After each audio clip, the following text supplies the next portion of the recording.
Can I watch this movie? Can I watch this movie? This video? Can I watch this movie? Can I read this book? Can I read this book?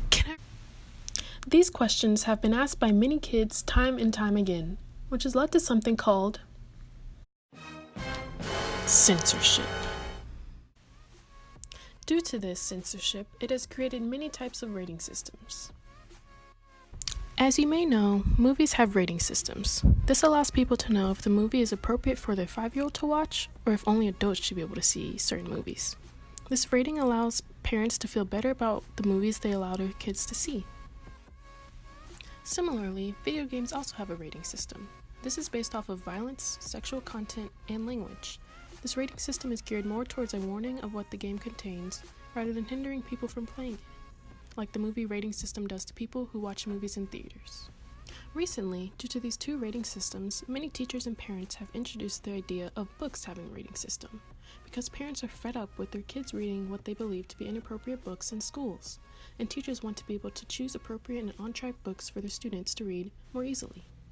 One case of parents being outraged over the books their students were reading in school was when a class of 5-year-olds read a book about a transgender girl. This book upset many parents because they did not give their consent for their students to read this book, and many felt as though their student was not mature enough to understand the meaning of what the book was about. If this draws these types of crowds, right there, case in point. This is a controversial topic that is inappropriate for 5-year-olds. Many teachers have even tried to ban books from their schools because they feel it is too inappropriate for their students to read. This has made news headlines and news articles time and time again, thus raising the question of all questions. Should books have rating systems? Now let's think about this. The pros and cons of books having rating systems. Pros: teachers and parents know what is appropriate for certain age groups. Kids know what books are suggested and appropriate for their age group. Less parents outraged over what books their kids are reading.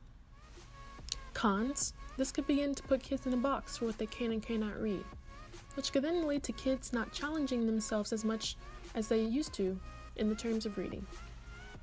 But although these pros and cons are presented, it is not as simple as it seems. And in the words of Bill Clinton, it depends upon what? It depends because book rating systems will actually have to be very individualistic due to kids all maturing at a different time. You have some kids who are as mature as adults, and some kids who mature very much slower. Thus, instilling a book rating system could make some kids happier to read because they're able to find books more suited for their interests, while it could leave some kids bored of the books that are supposed to be geared towards them. But still, with these effects in mind, instilling a book rating system would not have a drastic effect on what kids can and cannot read, but overall would help not only the kid, but teachers and parents to understand what books would appeal to them the most. So in the end, implementing a book rating system would be... Trust me, it's gonna be legendary. It's gonna be legendary. It's gonna be legendary.